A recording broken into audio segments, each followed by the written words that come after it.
Ya, halo Tribuners, selamat siang. Anda kembali menyaksikan program Live Report on the Spot edisi Selasa 22 Maret 2022. Siang ini kami akan menyajikan informasi menarik, berita faktual yang akan dilaporkan secara langsung oleh reporter kami dari Tribun Timur dari berbagai daerah. Bersama saya Kinan Aulia, inilah Live Report on the Spot selengkapnya. Ya, baik Tribuners, kita beralih ke informasi pertama datang dari Kabupaten Goa, di mana jelang Ramadan harga cabai rawit makin pedas di Goa, capai Rp70.000 per kilogram. Sejumlah bahan pokok di Pasar Induk Minasaupa, Kabupaten Goa, Sulawesi Selatan, menjelang bulan Ramadan mengalami kenaikan harga. Bahan pokok yang mengalami kenaikan harga seperti cabai rawit, cabai merah besar, bawang putih, bawang merah. Pedagang Daeng Sawang menyebut harga cabai rawit naik. Untuk itu harga cabai rawit juga sebelumnya senilai Rp50.000 per kilo. Sekarang harganya Rp70.000 naik dengan harga Rp20.000 ujarnya. Untuk informasi lebih lengkapnya kita sudah terhubung bersama dengan reporter Said Sulfadli di Goa. Halo, selamat siang rekan Said. Siang rekan Kinan. Baik rekan Said, bisa Anda informasikan bahan pokok apa saja yang mengalami kenaikan? Untuk menjelang bulan suci Ramadan ini, sejumlah bahan pokok yang mengalami kenaikan harga tersebut yakni seperti cabai rawit, cabai besar merah, bawang putih, bawang merah. Dan untuk yang normal itu seperti telur dan tomat, begitu rekan Kinan. Ya, bisa Anda informasikan juga berapa untuk nilai kenaikan harganya, rekan Said? Untuk cabai rawit kenakan harganya itu sekitar 20.000. Harga sebelumnya itu per kilonya 50.000, sekarang sudah mencapai 70.000. Sedangkan untuk cabai besar merah itu harganya dari 20.000 per kilo sekarang menjadi 40.000. Untuk bawang merah sendiri dari 25.000 ke 35.000. Sedangkan untuk yang standar atau normal tidak mengalami kenaikan harga itu seperti telur. Tergantung jenisnya juga. Ini harga standar mulai 1.300 per biji sampai 1.500 begitu rekan Kiran. Ya, baik rekan Said, bisa Anda informasikan juga apa penyebab kenaikan sembako khususnya? Untuk kenaikan harga, menurut salah satu pedagang di Pasar Induk Minasaupa, penyebabnya adalah kurangnya stok sehingga harga mengalami kenaikan. Begitu rekan Kinan.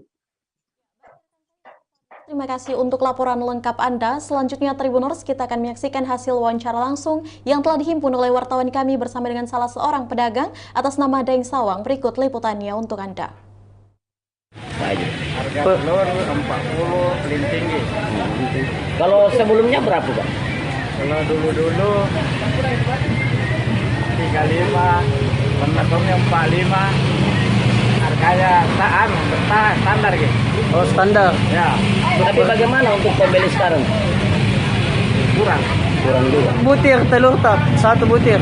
Satu butir ada 1.500, 1.400, 1.300. Oh, standar harganya di. Ya, Kalau satu rak berapa? satu rak 40, 38, 35. Ini bagaimana sekarang harga-harga? Menjelang bulan puasa ini, harga apakah ada naik atau bagaimana? Kalau Lombok sekarang naik. Berapa itu, Pak, per kilo? Bulan lalu harga Lombok besar 20.000, sekarang naik 40. Lombok kecil berapa? Bulan lalu 50.000, ini naik 70.000. Kalau untuk bawang sendiri, bawang merah sama bawang putih, Pak? Bawang putih bulan kemarin sampai 30, sekarang 35. Naik juga, Pak. Jadi bagaimana pembeli sekarang, Pak? Agak menurun juga ya. Karena harga juga pada naik semua. Kenapa bisa sampai naik begini, Pak? Kurang dari kampung lagi. Oh, begitu. Kurang stoknya begitu, Dik. Ya, itulah tadi hasil wawancara bersama dengan pedagang Daeng Sawang dan juga pedagang telur ada Haji Tawil. Dan terima kasih rekan Said Sulfadli atas laporan Anda langsung dari Kabupaten Goa dan selamat bertugas kembali. Ya, baik Tribuners, kita beralih ke informasi berikutnya, di mana PSM kembali berlatih setelah kekalahan dari Persija. Dan kita akan kembali seusai pesan-pesan berikut.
Ya, baik Tribuners, terima kasih Anda masih setia menyaksikan program Live Report on the Spot dan kembali lagi bersama saya Kinan Aulia.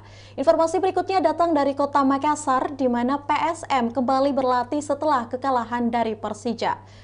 PSM Makassar kembali berlatih setelah kalah 1-3 dari Persija Jakarta di Stadion 1 Gusti Ngurah Rai Denpasar. PSM berlatih di lapangan Karya Manunggal Sidakarya, Jalan Mayangsari Denpasar, tepatnya pada Selasa 22 Maret 2022.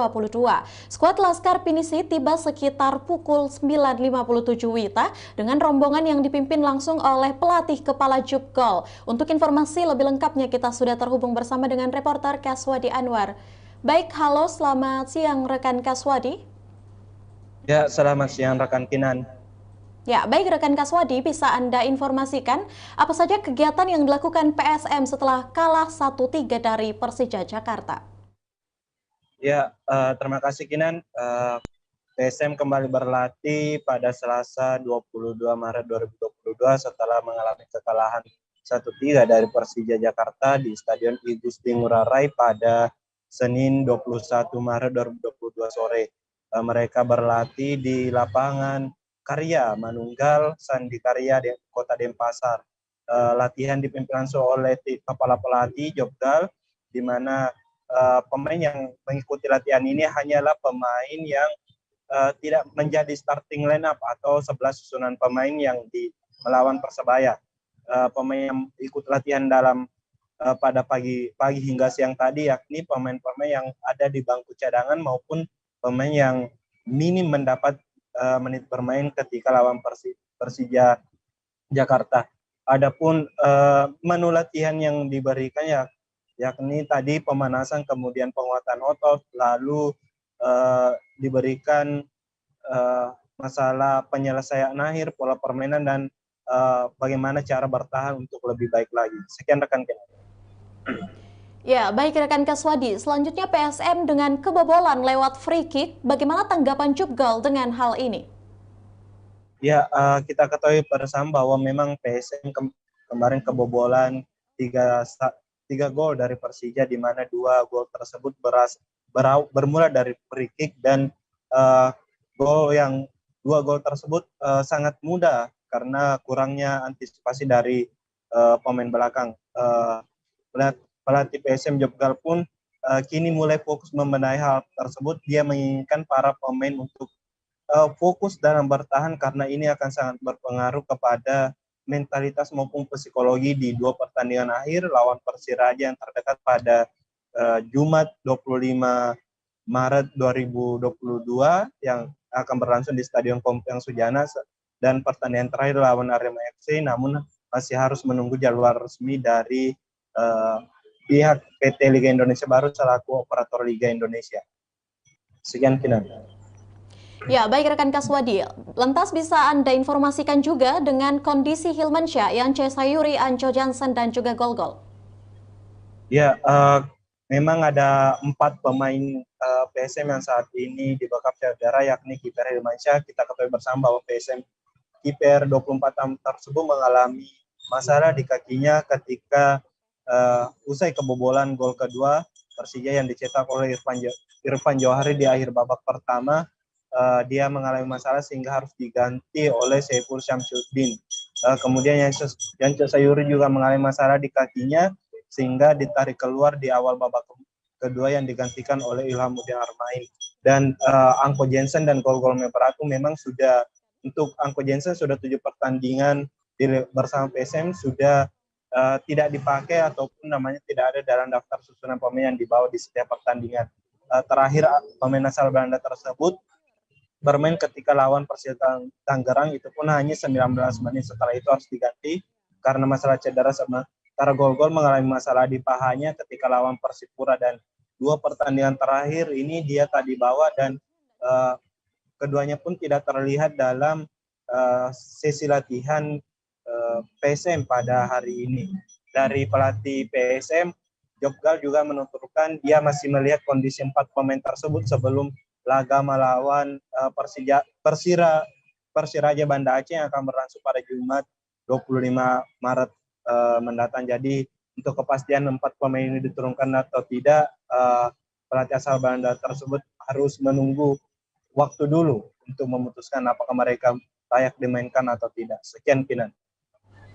Ya, baik rekan Kaswadi Anwar, terima kasih untuk informasi lengkap Anda. Selanjutnya Tribuners, kita akan menyaksikan hasil wawancara langsung yang telah dihimpun oleh wartawan kami bersama dengan pelatih PSM Jobgal dan penerjemah PSM, ada Bapak Roy Wenson. Berikut liputannya untuk Anda. Baik, saya kira kita cukup dominan di babak pertama. And you see they scored 2 times out of a death moment or 2 free kicks, and that is a problem for us. We already, as a coach, I already noticed that and talked to the squad that we have to focus more on the dead elements in the game. So that decided the game yesterday, because the 3rd goal is for us psychologically and mentally it's a punch in your face, and then you are going to feel the pain of this league who is so tight, and they are feeling the pain and the tightness, and that is not an advantage yesterday. Ya, dan kita di pertandingan kemarin kita kemasukan 2 gol dari set piece, dan ini seperti terlihat gol mudah kepada kita. Dan sebelumnya saya sudah sampaikan kepada mereka bahwa kita harus bertahan lebih baik pada saat menghadapi set piece lawan, dan set piece lawan ini sangat mudah masuk ke gawang kita, dan kita perlu benahi hal-hal tersebut. Dan pada saat gol-gol ini terjadi dan kita ketinggalan, kita merasakan seperti ibaratnya tekanan psikologis yang besar setelah 2 gol ini terjadi, dan semua kelelahan itu pasti nyampe ke otak karena ini efek psikologisnya besar sekali pada saat pertandingan kemarin. And I was really not unsatisfied first half. First half we played very well, no problem. But the set pieces against us, and you can count them in all those games. The percentage of goals against us from set pieces is way too high. Ya, dan di babak pertama saya tidak ada ibaratnya terlalu banyak komplain. Kita menunjukkan permainan yang bagus di babak pertama. Yang perlu saya tekankan adalah set piece. Set piece daripada lawan itu kalian bisa hitung berapa banyak gol set piece lawan yang masuk ke gawang kita, dan ini saya kira mudah sekali. Mereka harus betul-betul bertahan memperebutkan bola itu pada saat set piece. Dan kalian bisa lihat kebanyakan gol yang masuk ke gawang kita belakangan ini adalah set piece saja. Lawan tidak terlalu bekerja apa-apa, cuma mereka set piece. We lost a lot of points. Kita hilang gara-gara set piece. Kita hilang poin. Ya. Kalau kondisi Hirmansyah, dan Yance serta gol-gol dan Angko, bagaimana coach? Apa bisa lawan Persiraja? Yance, Angko, gol-gol, Hilman. Are they gonna play against Persiraja? Oh, that is too short to answer. It's the next day already. So we have still 3 this day and 3 more days. So we will see who we can use and who we can't use. Nanti kita lihat katanya, masih terlalu dini. Terima kasih. Ya, baik Tribuners, itulah tadi hasil wawancara yang telah dihimpun bersama dengan wartawan kami, dan terima kasih rekan Kaswadi Anwar yang melaporkan langsung dari Kota Makassar, dan selamat bertugas kembali. Baik Tribuners, kita beralih ke informasi berikutnya, di mana perdana selama pandemi suasana haru iringi keberangkatan umroh 10 jemaah dari Sidrap. Seusai jeda berikut.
Ya, baik Tribuners, terima kasih Anda masih setia menyaksikan program Live Report on the Spot, dan kembali lagi bersama saya Kinan Aulia.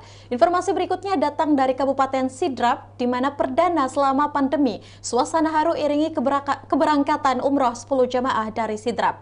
Sebanyak 10 jamaah asal Kabupaten Sidrap, Sulawesi Selatan diberangkatkan ke Tanah Suci tepatnya pada Senin 21 Maret 2022.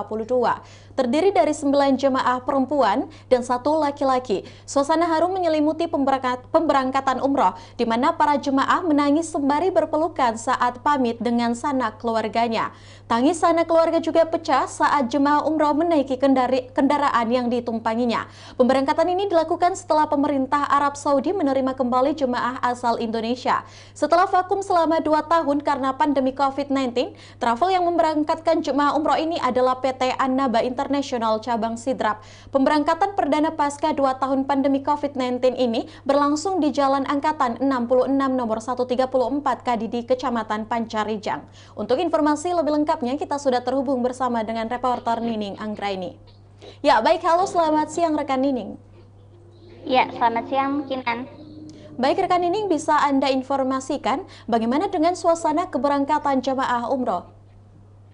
Ya baik Tribuners. Jadi selama 2 tahun ini sama pandemi COVID-19 akhirnya jamaah asal Kabupaten Sidrap bisa diberangkatkan ke Tanah Suci, yakni jamaah umrah.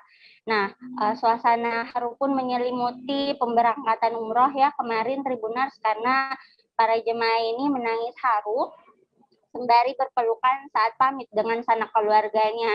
Jadi pada saat mereka ingin sudah naik ke mobil untuk menuju Makassar, nah sanak keluarga ini mulai tangisnya mulai pecah ya Tribuners, karena akan meninggalkan sanak keluarga yang ada di Kabupaten Sidrap ini untuk berangkat ke Tanah Suci. Seperti itu rekan Kinan. Ya, baik rekan Nining, berapa jumlah jemaah umroh yang berangkat dari Kabupaten Sidrap khususnya? Ya, sebenarnya untuk di PT Annaba Cabang Sidrap sendiri ini ada 45 jamaah umroh yang berangkat kemarin, tapi khusus Kabupaten Sidrap itu ada 10 orang ya, di antaranya itu 9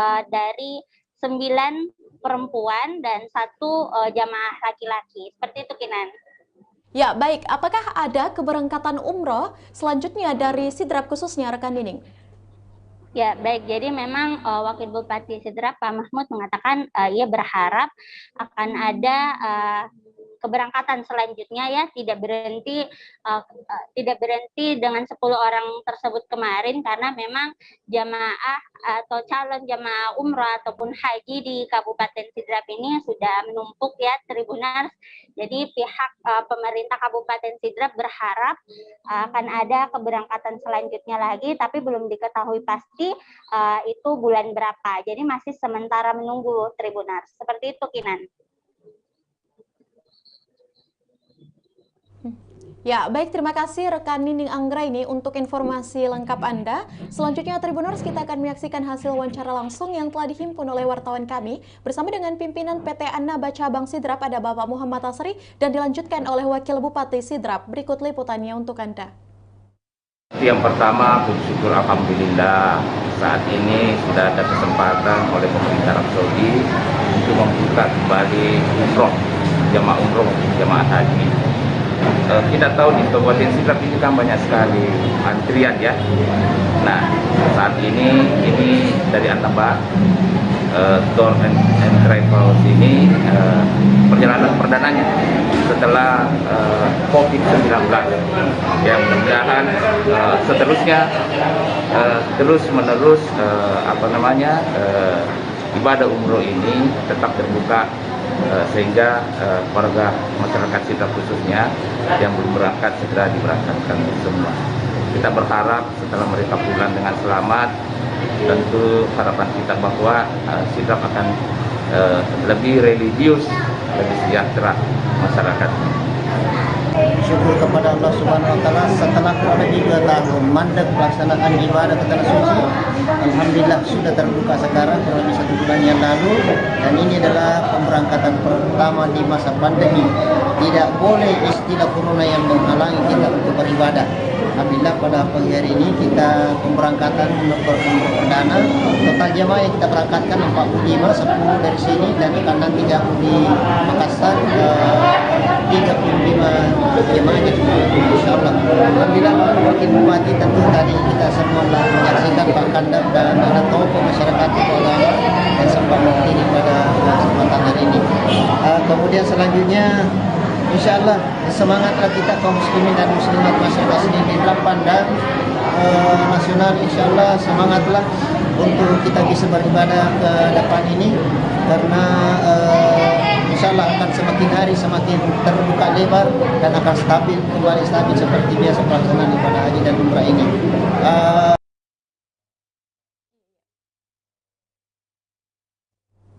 Ya, itulah tadi hasil wawancara yang telah dihimpun oleh wartawan kami, dan terima kasih rekan Nining Anggraini yang langsung melaporkan dari Kabupaten Pindrang untuk informasi Anda, dan selamat bertugas kembali.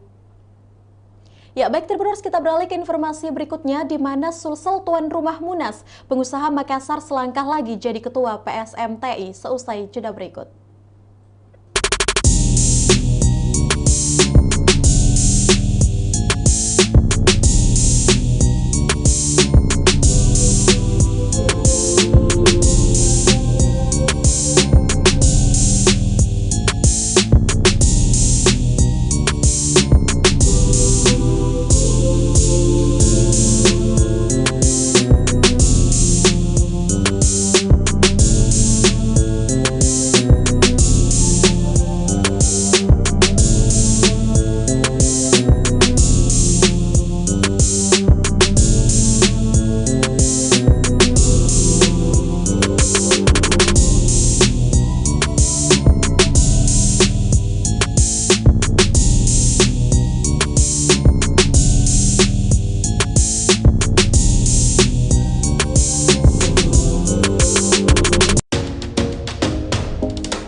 Ya, baik Tribuners, terima kasih Anda masih setia menyaksikan program Live Report on the Spot dan tentu saja kembali lagi bersama saya Kinan Aulia. Informasi berikutnya datang dari Kota Makassar di mana Sulawesi Selatan tuan rumah Munas, pengusaha Makassar selangkah lagi jadi ketua PSMTI. Musyawarah Nasional Paguyuban Sosial Marga Tionghoa Indonesia PSMTI sedang berlangsung di Claro Hotel, tepatnya di Jalan Adi Petarani, Kecamatan Tamalate, Kota Makassar. Tepatnya pada Minggu Selasa 20 sampai dengan 22 Maret 2022. PSMTI Sulsel patut berbangga menjadi tuan rumah Munas ke-7 ini, sebab Munas kali ini merupakan yang pertama kali diadakan di luar Pulau Jawa. Agenda utama dari Munas ini ialah pemilihan Ketua Umum PSMTI untuk periode 2022 sampai dengan 2027. Sebelumnya Ketua Umum PSMTI diemban oleh David Hermanjaya. Kini seorang pengusaha asal Kota Makassar kini selangkah lagi mengemban amanah menjadi ketua. Untuk informasi lebih lengkapnya kita sudah terhubung bersama dengan reporter Fakih Imtiaz di lokasi. Halo, selamat siang rekan Fakih. Selamat siang rekan Kinan. Baik rekan Fakih, bisa Anda informasikan bagaimana dengan proses berjalannya Munas selama 2 hari ini? Ya, Musyawarah Nasional Paguyuban Sosial Marga Tionghoa Indonesia telah resmi dibuka oleh Gubernur Sulawesi Selatan Andi Sudirman Sulaiman pada Senin 21 Maret 2022 di Pinisi Ballroom Claro Hotel Makassar. Kegiatan Munas kali ini dihadiri oleh 880 peserta dari 25 provinsi se-Indonesia. Kegiatan Munas kali ini agenda utamanya ialah pemilihan Ketua Umum untuk PSMTI periode 2022 hingga 2027. Kemarin telah dilaksanakan sidang komisi A, B, dan C yang membahas mengenai program kerja dan ADRT. Untuk hari ini, rencananya akan dilaksanakan pemilihan ketua umum mulai dari pemilihan bakal calon, hingga penetapan dan pelantikan Ketua Umum Paguyuban Sosial Marga Tionghoa Indonesia di Claro Hotel Makassar. Seperti itu, rekan. Ya, lantas bagaimana dengan perkembangan proses pemilihan ketua PSMTI yang berlangsung? Ya, untuk pemilihan Ketua Umum PSMTI periode 2022-2026 saat ini sedang berlangsung di dalam Pinisi Ballroom. Nah, untuk pengusaha asal Makassar sendiri, PSMTI Sulsel mengusung pengusaha asal Makassar, yang ini Willianto Tanta, juga selaku Ketua Panitia Penyelenggara Munas PSMTI kali ini. Nah, Willianto Tanta mengklaim bahwa telah mendapat dukungan dari 18 provinsi anggota PSMTI se-Indonesia dari 30 provinsi yang ada. Maka dari itu selangkah lagi dapat dipastikan bahwa pengusaha asal Kota Makassar ini bakal maju sebagai Ketua PSMTI Indonesia periode 2022-2027. Seperti itu rekan Kinan. Ya, bagaimana dengan proses berjalannya vaksinasi massal oleh PSMTI yang dilaksanakan di Hotel Claro tepatnya? Ya, PSMTI selain Munas juga mengadakan vaksinasi massal di 2 tempat. Yang pertama berada di Kabupaten Goa, hanya pada hari Minggu 20 Maret 2022. Sedangkan untuk Kota Makassar sendiri dilaksanakan 3 hari sejak Minggu 20 Maret 2022 hingga hari ini Selasa 22 Maret 2022. Untuk wilayah Kota Makassar sendiri, informasi yang telah dihimpun telah divaksinasi sebanyak 2.000 warga Kota Makassar. Nah, ke 2.000 warga Kota Makassar ini telah mengikuti pengundian untuk hadiah door prize di vaksinasi, yaitu berupa rumah, motor, serta beberapa barang elektronik lainnya.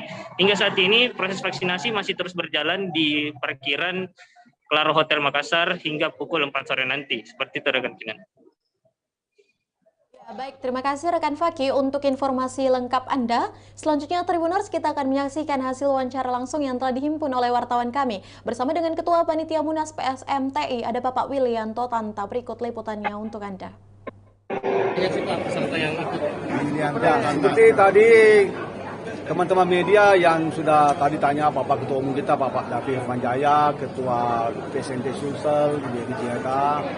Seperti tadi adik-adik semua lihatkan tadi pembukaannya yang memang pada hari ini cukup meriah dan luar biasa. Kami juga terima kasih banyak dengan Pak Ketua Umum sudah menunjuk Makassar Sulawesi Selatan adalah tuan rumah Munas ke-7. Dan memang harapan kami bahwa nanti di Munas ini akan terpilih ketua yang bisa melanjutkan program ketua umum kita yang 2 periode ini sudah memimpin PSNT yang sangat luar biasa. PSNT Sulawesi Selatan itu di bawah kepemimpinan Ibu Emi termasuk se-Indonesia ini sekarang sudah ada 30 provinsi dan kabupaten kota 300. Dan kalau memang kemarin tidak dibatasi, mungkin mereka pada hadir semua. Itu yang kami banggakan kepada peserta yang hadir pada hari ini. Bagaimana rencana pencalonan ini Pak? Ya, teman-teman semua mengizinkan kami karena mungkin melihat bahwa acara ini juga cukup bagus seperti yang ada lihat. Jadi rata-rata beberapa provinsi, sudah ada 18 provinsi itu meminta kami maju. Ya mudah-mudahan kepercayaan ini bisa terpenuhi. Visi-misinya sendiri Mas? Visi-misi kami terus terang jujur katakan bahwa kita ingin bersatu, ya bersatu. PSNT Jaya, Indonesia tangguh. Kami juga melihat Pak bagaimana peran serta PSNTI dalam di masa pandemi ini seperti yang Pak Gub tadi sampaikan memberikan sejumlah bantuan mungkin ke masyarakat yang membutuhkan. Kira ke depannya apa sih yang akan dilakukan oleh PSNT Sulawesi Selatan ini? Ya, seperti mungkin adik-adik media sudah lihat selama kami jadi pemimpin PSNT Sulawesi Selatan bersama Ibu ini, itu kami kan sejak awal COVID kami kan sudah melakukan bakti sosial, membagi sembako, mengadakan vaksin ya kepada masyarakat, dan ini tidak putus. Dan ini semua dari teman-teman pengurus yang membantu. Jadi hanya menyalurkan termasuk membuka acara buka puasa. Ya. Ya.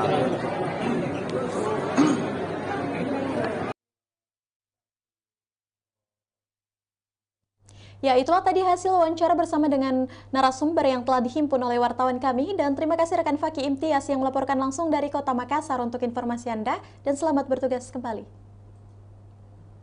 Ya, baik Tribuners, informasi tadi menutup perjumpaan kita pada siang hari ini. Jangan lupa untuk terus menyaksikan program Live Report on the Spot setiap harinya pukul 14.00 hanya di kanal YouTube dan Facebook Tribun Timur. Dan saya juga mewakili kru yang bekerja pamit, saya Kinan Aulia. Sampai jumpa dan wassalamualaikum warahmatullahi wabarakatuh.